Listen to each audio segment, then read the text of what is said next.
자, 지난 시간에는 온대저기압에 대해서 알아봤고요. 이번 시간에는 열대저기압. 자, 온대저기압이 찬 공기와 더운 공기가 만나는 온대지방에서 발생하는 저기압이 있잖아요.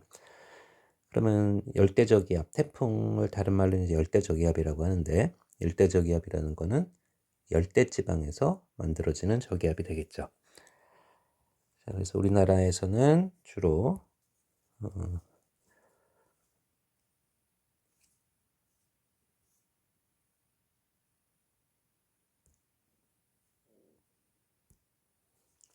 주로 7월에서 9월, 그러니까 여름이 끝나갈 무렵에 보통 이제 9월쯤에 우리나라로 태풍이 오는 경우가 많아요. 여름이 끝나갈 무렵에. 그래서 그랬고, 그다음에 뭐 심한 경우에는 그 차바라는 태풍이라고 그러네.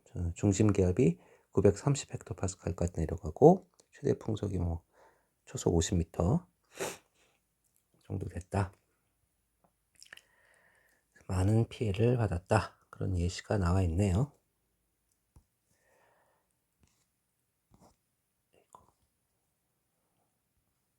자, 피해.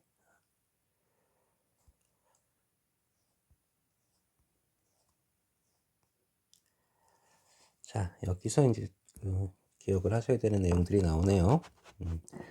열대저기압은 위도가 5도에서 25도, 5도에서 25도, 그 다음에 수온이 27도 이상, 그런 열대 해상에서 수증기가 공급되어 발생한다라고 되어 있어요. 이게 일단 조건이고, 그 다음에 상승기류가 저기압이니까 상승기류가 계속 지속이 돼서 중심부 최대 풍속이 초속 17m 이상이 되면은 태풍으로 이제 인정이 된다라는 거죠. 그다음에 또 하나 태풍의 에너지원이 수증기의 응결로 발생한 수문열이다. 요거는 좀 짚어보고 봅시다.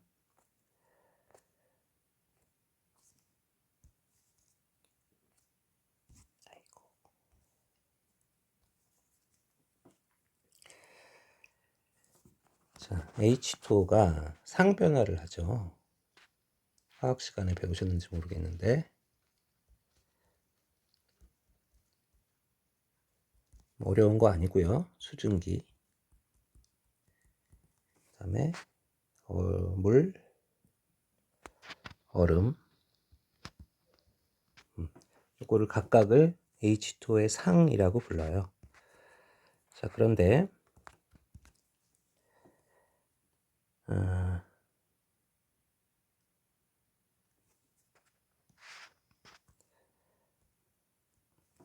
이거 하고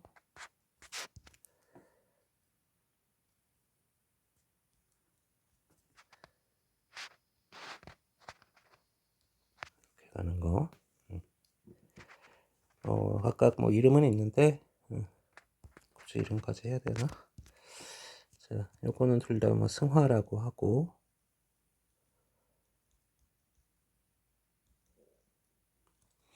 그다음에 얼음에서 물이 되는 거는 용융, 물에서 얼음 가는 거는 뭐라고 그러더라?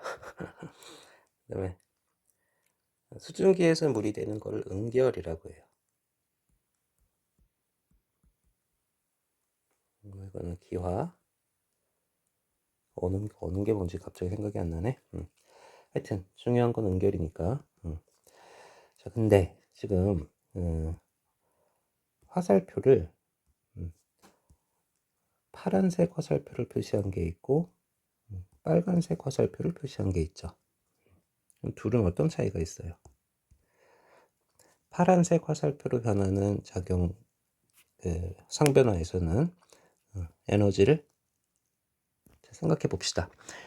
물을 라면 끓일 때 물에다가 열을 막 가하면 뭐가 발생돼요? 수증기가 발생되잖아요. 그것처럼 반대로 수증기가 물로 변할 때는 열이 방출되는 상변화이고, 그 다음에 빨간색으로 변하는 상변화는 열을 흡수하는 상변화이죠.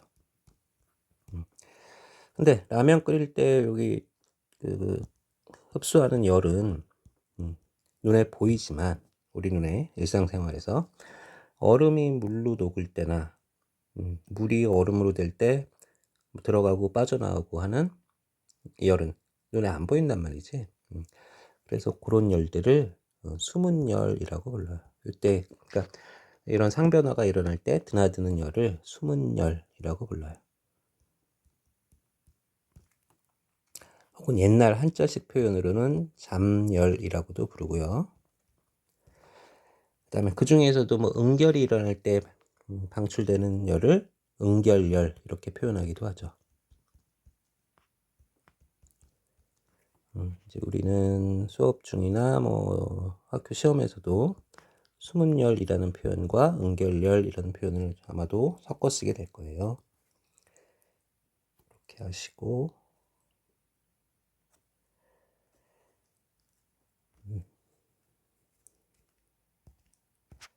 그러면 태풍의 에너지원이 수증기의 응결로 발생한 수문열이다라고 한 거는 뭐야?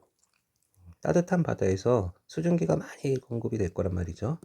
수증기가 막 공급이 돼서 상승기를 타고 올라가면서 또 저위도에서 회전하면서 걔네들이 구름들이 뭉치게 되는 거지. 그래서 그 구름이라고 하는 거는 열대지방이니까 뭐 얼음알갱이는 비율은 낮겠지만 물방울과 얼음알갱이가 떠 있는 거라고 했단 말이에요. 그럼 얘네들은 어디서 나온 애들이야? 여기서 공급된 수증기가 얘네들로 변한 거잖아요. 응결 혹은 뭐 승화, 응결이 이제 주로 응결이 주로 일어나겠죠. 얘네들은 상대적으로 양이 적을 테니까. 그럼 응결이 일어나면서 방출된 열이 그 숨은 열이 이제 에너지가 빠져나왔잖아요. 그러면 걔네가 빠져나온 에너지는 흩어지고 사라지는 게 아니라 다른 형태로 전환이 돼야 되죠. 흩어질 수는 있겠지만 전환이 돼서 이 구름을 형성하는 에너지원으로 쓰인다. 그럼 이참에 지난 시간에 나왔던 온대저기압의 에너지원은 뭔가?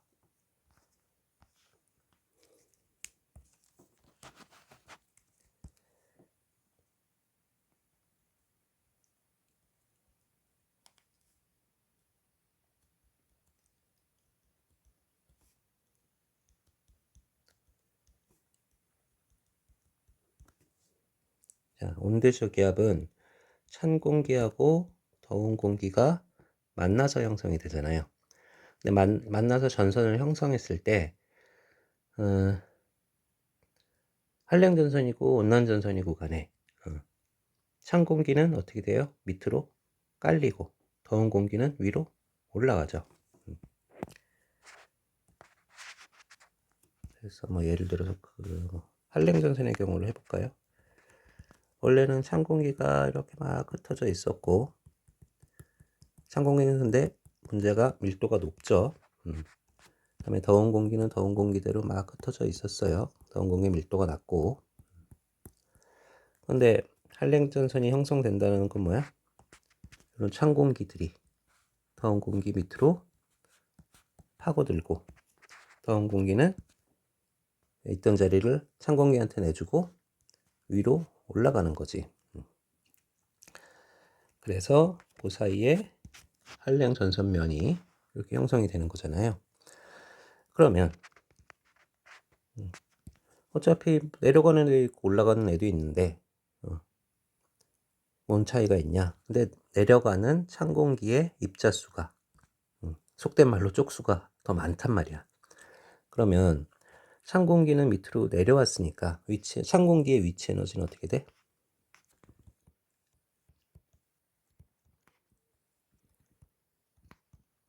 감소를 할 거고, 그다음에 더운 공기의 위치 에너지는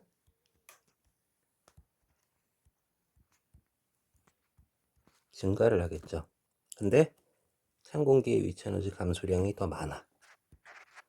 그러면은 요거 증가된 거 상쇄되고 어쨌든 공기 전체의 위치 에너지 값이 작아진단 말이죠. 그러니까 공기 전체의 무게중심이 내려갔다는 소리야. 위치 에너지 값이 작아진다는 소리지. 그렇게 되면 이 작아진 위치 에너지만큼이 어떻게 돼요? 온대저기압에서 바람이 불고 하는데 비를 형성하고 하는데 쓰이는 에너지원으로 쓰인다라는 거예요. 그래서 온대저기압의 에너지원 한마디로 보통 표현할 때는 기층의 위치 에너지 감소 요거 때문이다. 이렇게 많이들 표현을 하죠.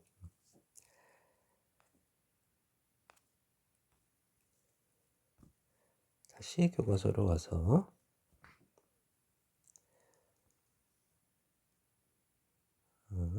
중요한 거 나오네요. 자, 태풍의 지름은 수백 킬로미터.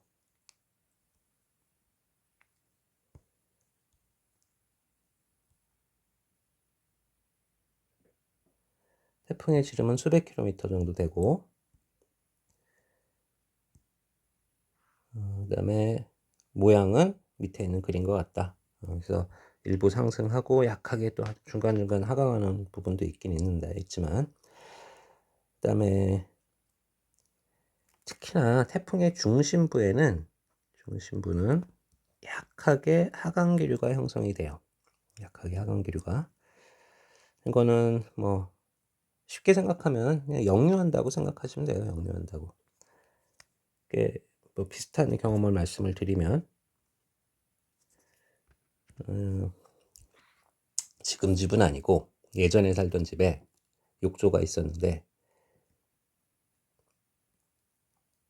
샤워를 하면은 여기가 물이 잘 안 빠져갖고 샤워하는 동안 물이 이만큼까지 발목까지 잠길 만큼 찼었어요. 그러면은 이제 샤워를 끝내고 물이 빠지는 걸 구경하고 있게 되잖아요. 그러면은 우리 북방구고 물이 이렇게 모여서 빠져나가니까 저기압이 일종의 보면 저기압 같은 형상이 나타나겠죠. 그래서 물이 막 이렇게 하수구를 향해서 돌아서 들어가는데 물이 이렇게 많이 차 있을 때는 어떻게 돼? 그냥 슬슬슬 돌기 시작하는 모양만 보이죠. 근데 물이 거의 다 빠졌을 무렵에 소용돌이 치면서 물이 들어가는데 한가운데 구멍이 뽕 나더라고요. 그냥 내가 다른 직업이었으면 그냥 그런가 하고 넘어갔을 텐데 또 직업이다 보니 거기다 손을 살짝 갖다 대보니까 바람이 솔솔솔솔 나오는 게 느껴지는 거예요. 그러니까 그거는 지금 태풍이랑 어때요? 태풍을 뒤집어 놓은 모양이 되는 거죠. 여기서 하수구로 물이 빠져 들어가는 거는. 그래서 그렇게 뭐 하도 많이 올라가니까 역류에서 내려온다. 그렇게 생각을 하시면 될 것 같고요. 근데 우리 지금 여러분 공식처럼 외운 게 상승 기류는 저기압이고 하강 기류는 고기압이다. 이런 식으로 외우셨잖아요. 여기가 태풍의 눈 부분이 약하게 하강 기류가 나타나기는 하나 분명히 저기압입니다. 고기압은 아니에요. 그래서 밑에 있는 그림을 보셔도 기압이잖아요. 기압이 어때요? 중심부에서 가장 낮죠. 태풍의 눈 부분에서 가장 낮고 그 다음에 풍속은 보니까 어때요? 풍속은 중심부로 가면은 점점 세지다가 여기 이쪽도 점점 세지다가 뚝 풍속이 뚝 떨어지는 요 구간이 있지. 요 구간이 태풍의 눈이다 라고 생각을 하시면 되겠죠. 태풍의 눈 풍속이 뚝 떨어지는 요 구간 요 정도가 태풍의 눈이다 라고 생각할 수가 있겠다.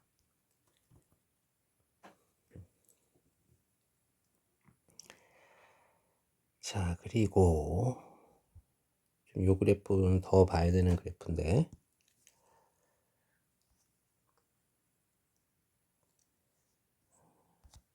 대기대순환 얘기를 아예 해야겠네. 뒤에서 다시 한번 할 건데, 자, 이 얘기 먼저 봅시다.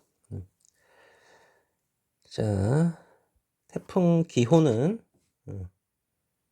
마치 숫자 6자하고 9자를 겹쳐서 써놓은, 동그라미 부분을 겹쳐서 써놓은 듯한 이런 식으로 표시를 하고요. 얘를 중심으로 등압선들이 동심원을 그리면서 조밀조밀조밀하게, 풍속이 되게 세니까 동심원 모양으로 나타난다 라고 되어 있어요. 그 다음에 여기 대기대순환이라는 말이 나오고 무역풍, 뭐 편서풍 이런 말들이 나오는데 그 얘기를 좀 하고 봅시다.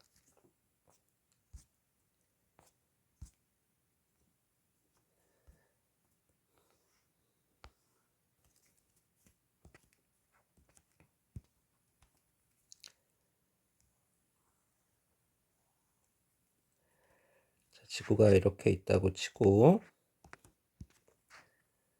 여기쯤이 적도가 될 거고요. 네, 여기쯤이 위도 30도가 될 거고 여기쯤이 위도 60도가 되겠지.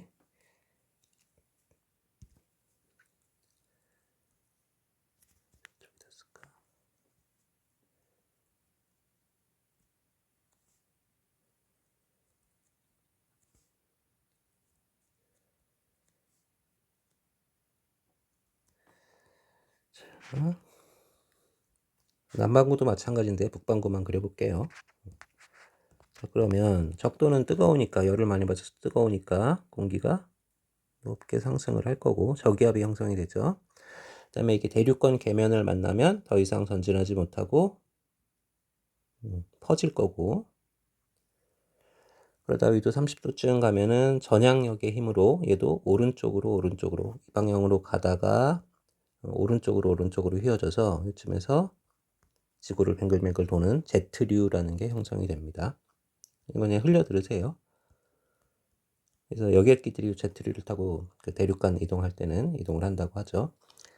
그 다음에 극지방은 추워서, 지난번 고기압 할 때 한번 얘기를 하긴 했었구나. 추워서 공기가 내려올 거고, 그 다음에 이렇게 지면을 타고 오겠지. 그 다음에 여기서 오던 애들도 이제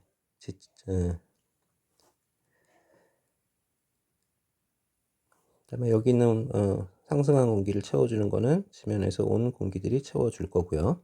그 다음에 여기서 공기를 뺏기다 보니까 여기서 공기가 내려와서 퍼지게 되고, 그 다음에 다시 여기서 둘이 만나서 상승해가지고 이렇게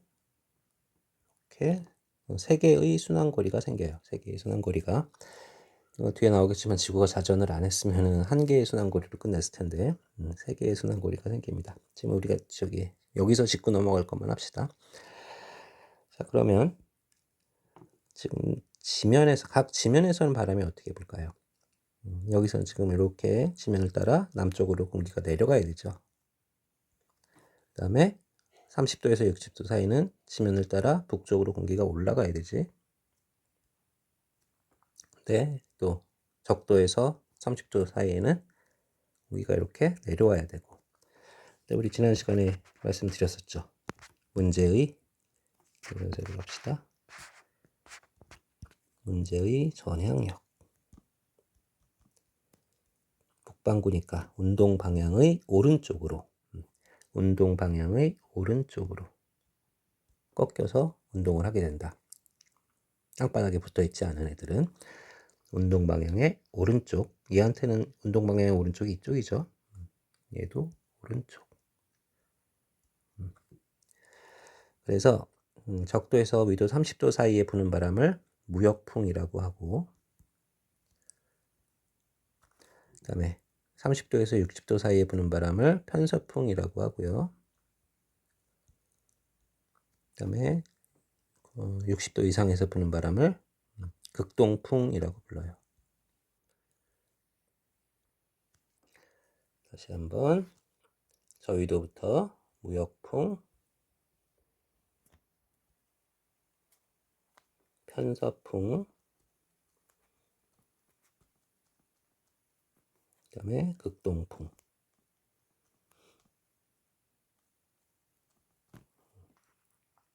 근데 태풍이 만들어지는 게 아까 어느 영역이라고 그랬어? 위도 5도에서 25도 사이라고 그랬죠. 태풍이 만들어지려면 열을 많이 받아서, 바다가 열을 많이 받아서 수증기를 많이 공급받아야 되고, 그러다 보니까 위도 25도 이상은 태풍이 안 만들어질 수 있겠구나 라고 생각할 수가 있어요. 근데 적도 이제 위도 0도에서 5도 사이는 열 많이 받은 구간일 텐데 왜 태풍이 안 만들어지나? 자, 그것도 문제는 전향력이에요. 전향력이라는 게 북반구에서는 운동 방향의 오른쪽으로 작용한다고 그랬고, 남반구에서는 운동 방향의 왼쪽으로 작용한다고 그랬잖아요. 그럼 태풍이라는 거는 바다에서 공급받은 수증기가 소용돌이를 치면서 형성돼서 올라가면서 회전을 해야 저기압이 형성이 되는 건데, 이 적도 부근은 전향력이 없게 되죠.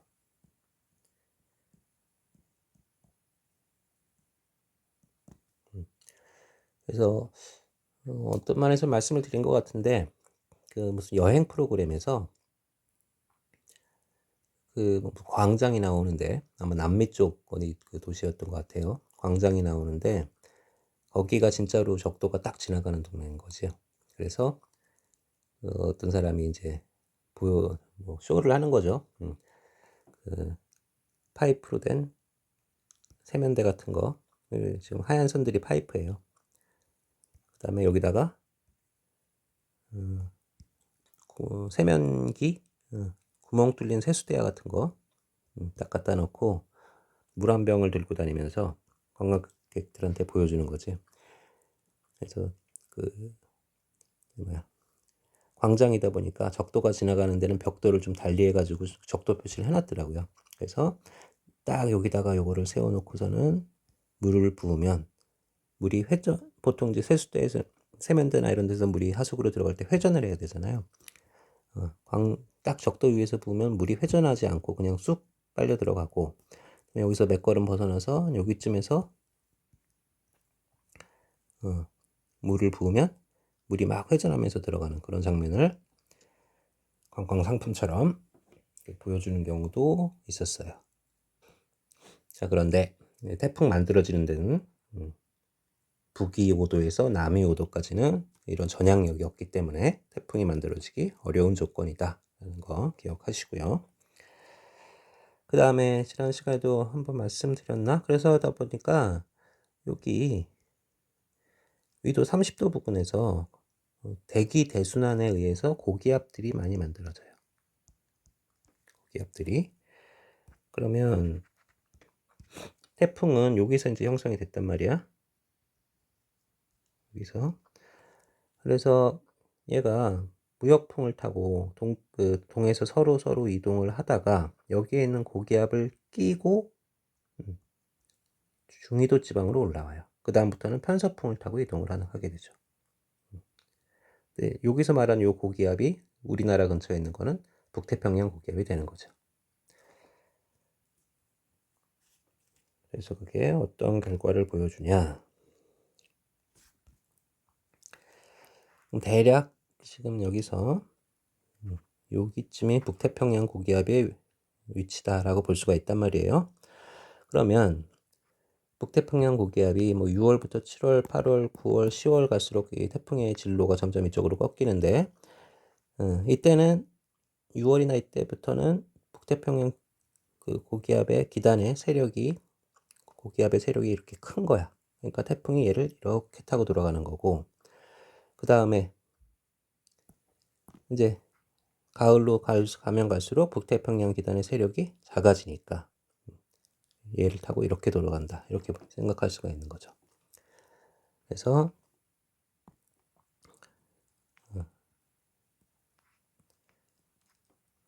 태풍의 이동 경로는 점점 동쪽으로 더 많이 꺾이게 된다. 그것도 기억을 꼭 하셔야 되고, 그 다음에 또 이것도 주관식 예전에 있을 때 잘 내던 건데,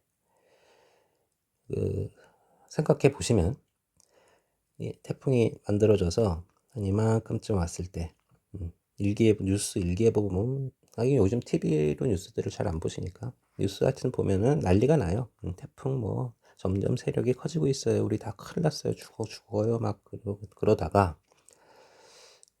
제주도 거쳐서 우리나라의 상륙 땅으로 올라오면 많이 약해졌습니다. 그러다가 이제 충청도쯤 지날 때쯤이면 그냥 태풍이 소멸됐습니다. 이런 얘기를 많이 한단 말이죠. 그래서 서울 사람들은 괜히, 또 서울보다 북쪽에 사는 경기도 북부에 사는 사람들은 괜히 쫄았다가 별거 아니네 하고 넘어가는 경우가 많단 말이에요. 그거는 왜 그럴까? 자, 그거는 태풍의 에너지원이 뭐라고 그랬어요? 바다에서부터 공급받은 수증기라고 그랬지? 수증기가 응결을 할 때 일어나는 방출되는 수문열. 자, 근데 땅 위로 올라오게 되면 더 이상 바다 위에서처럼, 특히나 뭐 이렇게 열대지방의 더운 바다에서처럼 수증기를 더 이상 공급받지 않는다. 그러면은 먹잇감이 떨어진 거잖아요. 그래서 태풍이 약해지면서 소멸되는 경우가 많다. 그것도 기억하시고. 자, 그 다음에 우리나라는 위도 30도 선이 여기 지나가고 위도 60도는 보이지도 않네요. 저 위쯤 지나가겠죠. 그러니까 확실하게 편서풍 영역 안에 들어있죠. 그러면 맨날 편서풍, 우리나라에 관련된 문제만 주로 나오니까 맨날 편서풍에서 태풍이 어떻게 되고 너무 뻔한 문제만 나온단 말이죠. 그래서 가끔 이 저위도 무역풍 영역에서도 문제도 내고 싶을 때가 있어. 그러면 보통 그때 얘기가 나오는 게 여기가 어디예요? 대만이에요. 대만의 위치가 여기다라는 것도 좀 기억하시고. 자, 그 다음에 안전반원, 가항반원 이런 얘기가 나오는데 이거는 여기서 보셔도 좋지만 실판으로 가서 보고 옵시다.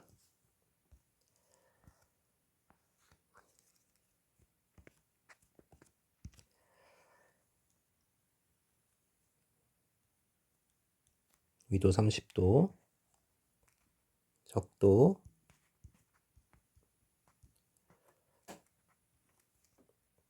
뭐 위도 60도, 여기까지 갈 일은 없겠지만 위도 60도 그러면은 여러분들 생각보다 되게 고위도예요. 나중에 세계지도 한번 찾아볼 시간이 되면 보겠는데 알래스카 뭐 이런 추운 동네들 있잖아요. 거기가 위도 60도 선에 걸려 있는 동네들이에요. 그다음에 이게 그 지구본 같은 거 볼 수 있는 기회가 있으면 보시면 좋은데 뭐 구글 어스 이런 거 보면 되겠구나. 그 지구본 상에 구 위에다가 그 위도 60도 선을 그으면 그 안의 면적이 생각보다 넓지가 않아요. 되게 좁아요. 그래서 태풍이 이런 위도 60도 이런 동네까지 갈 일은 사실은 없죠. 자, 그러면 이런 동네에 기본적으로 부는 바람은 편서풍이라고 했고요. 여기는 무역풍이라고 그랬어요. 태풍이 하나 만들어져서 여기에 있는 경우와 이 영역으로 올라왔을 경우를 생각을 해봅시다. 그럼 태풍은 기본적으로 북반구에 있는 저기압이니까 태풍 자체에 부는 바람의 방향은 어떻게 될까? 이런 식으로 불어 들어가겠죠.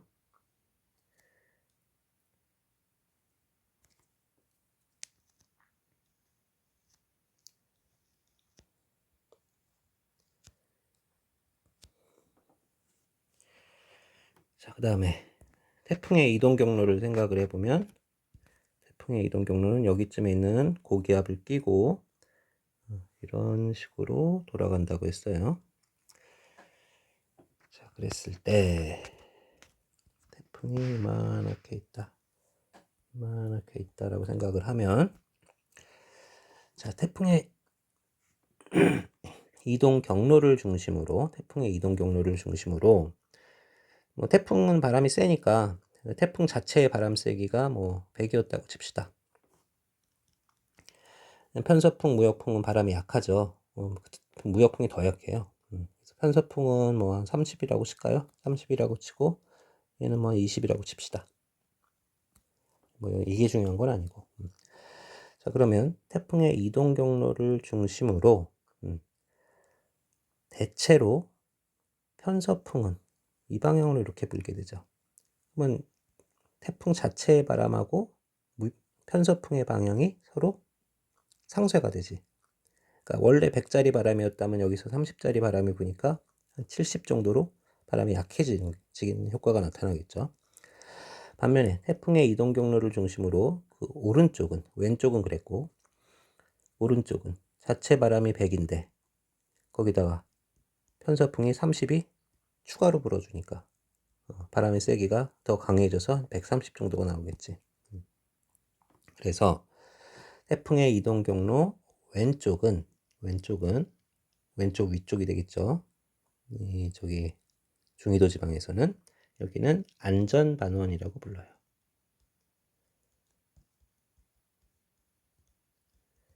그 다음에 태풍의 이동 경로를 중심으로 그 오른쪽은 위험반원이라고 불러요.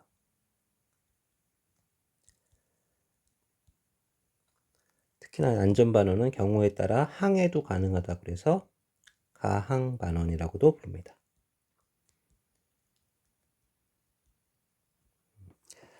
그럼 저위도도 볼까요? 저위도는 기본적으로 무역풍 이렇게 분다고 그랬죠.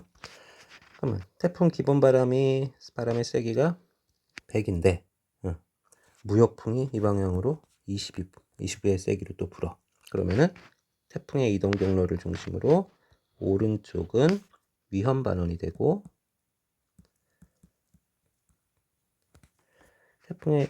여기는 태풍 바람 자체는 이렇게 부는데 무역풍이 이렇게 부니까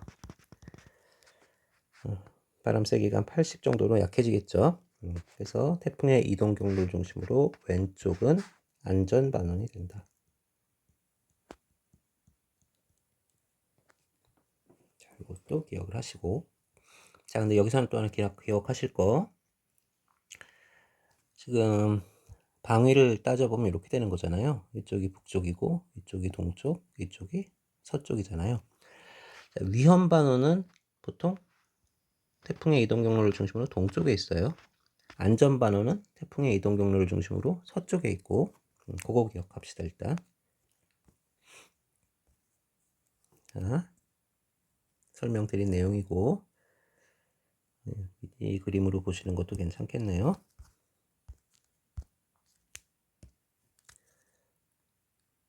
자, 오른쪽이 위험 반원, 왼쪽이 안전 반원이었죠. 그러니까 동쪽이 위험 반원, 서쪽이 안전 반원이었죠. 그걸 기억하신 상태에서 보시면 자, 풍속을 보면 기압은 태풍의 중심에서 동쪽이나 서쪽이 비슷하게 나오는데 풍속을 보면 동쪽이 서쪽보다 풍속이 더 빠른 걸로 나오죠.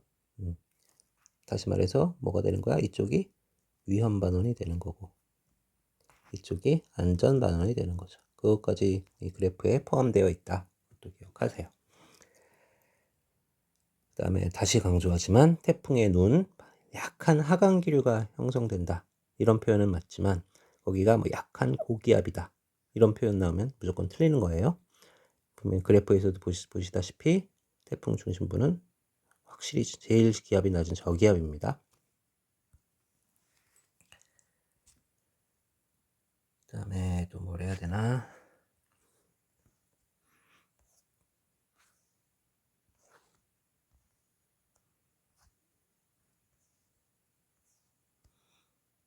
태풍의 소멸, 아까도 말씀드렸지만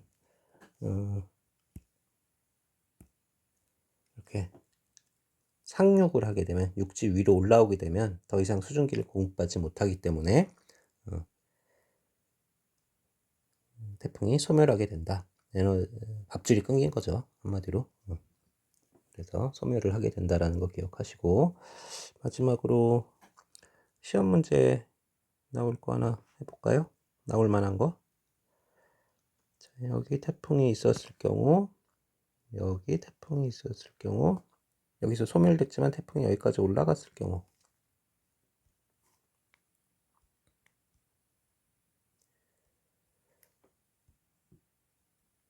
경우로 생각을 해보면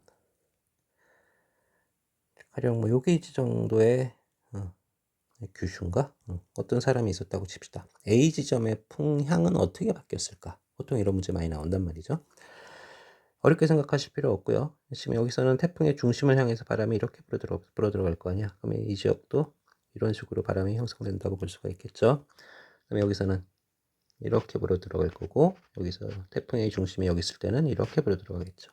각각의 일기호를 그려보면 여기 있을 때 태풍의 눈이 여기 있을 때는 A 지점의 일기기호 풍향 표시는 이런 식으로, 그 다음에 여기 있을 때는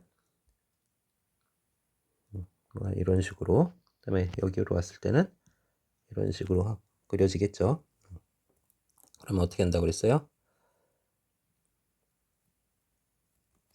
저거를 겹쳐서 그려보시라. 뭐 여러분 나름의 다른 방법이 있으면 그 방법을 쓰셔도 되고, 그럼 순서가 1, 2, 3이니까 이런 식으로. 그래서 A 지점의 풍향은, 태풍이 이동할 때 A 지점의 풍향은 시계 방향으로 변했다. 이런 식으로 문제를 푸시면 되겠죠. 이런 문제를 많이들 보셨을 테니까. 뭐 이런 것도 많이 문제화 되는 거니까 보시면 되겠네요.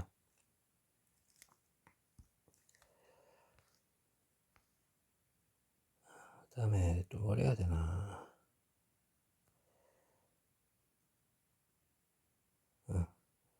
태풍의 영향.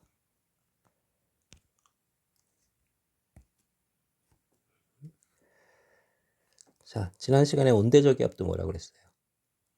저위도에 남는 열 에너지를 고위도로 보내주는, 그래서 에너지 균형을 맞추는 역할을 하는 거다라고 말씀드렸잖아요. 태풍도 여기 있네. 저위도에 남는 에너지를 고위도로 이동시켜서 에너지를 재분배하는 중요한 작용을 한다. 그 다음에 태풍은 바다에 있던 물을 육지로 소금기 없이 끌어올려서 비의 형태를 뿌려주는 거잖아요. 수자원 공급원이 되고, 그 다음에 해수를 뒤섞어서, 자, 바다가 이렇게 있으면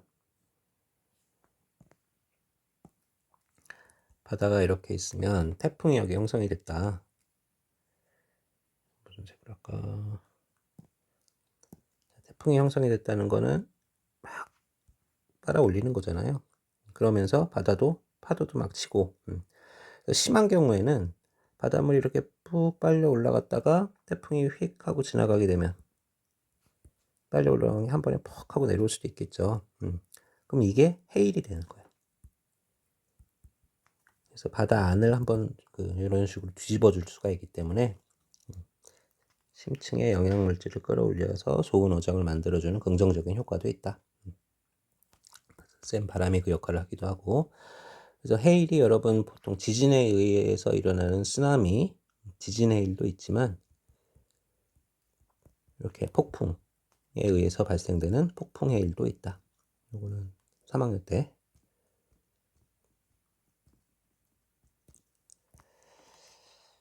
자, 이렇게 기억을 하시면 되겠습니다.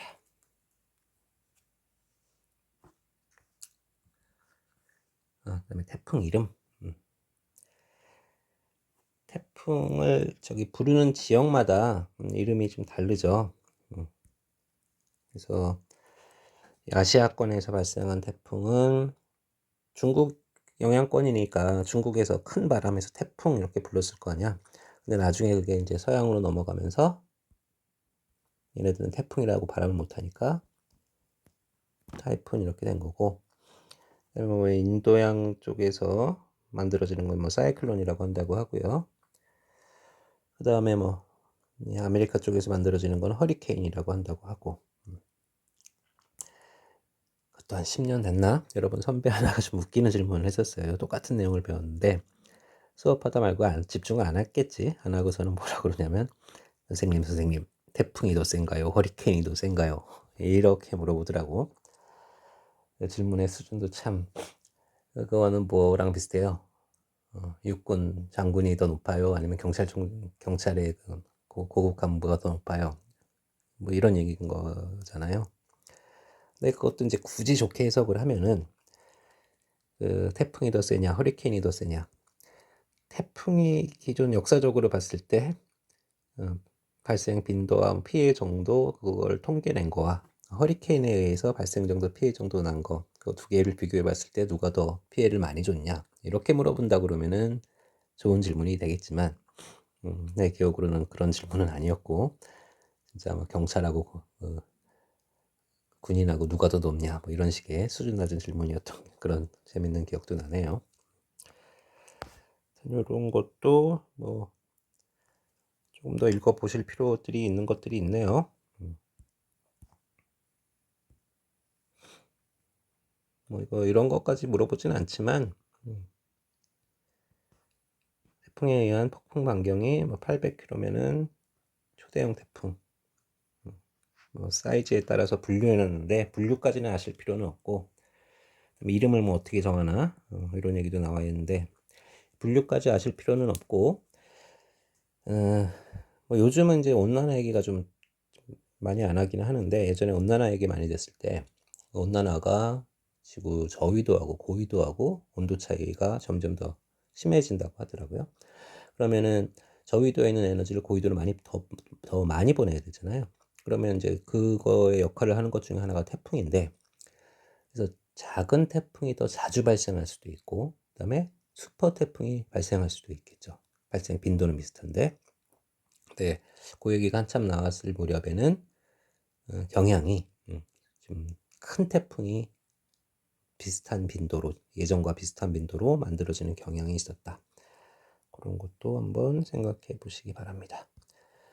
자, 오늘 열대저기압 수업 여기서 마치겠습니다.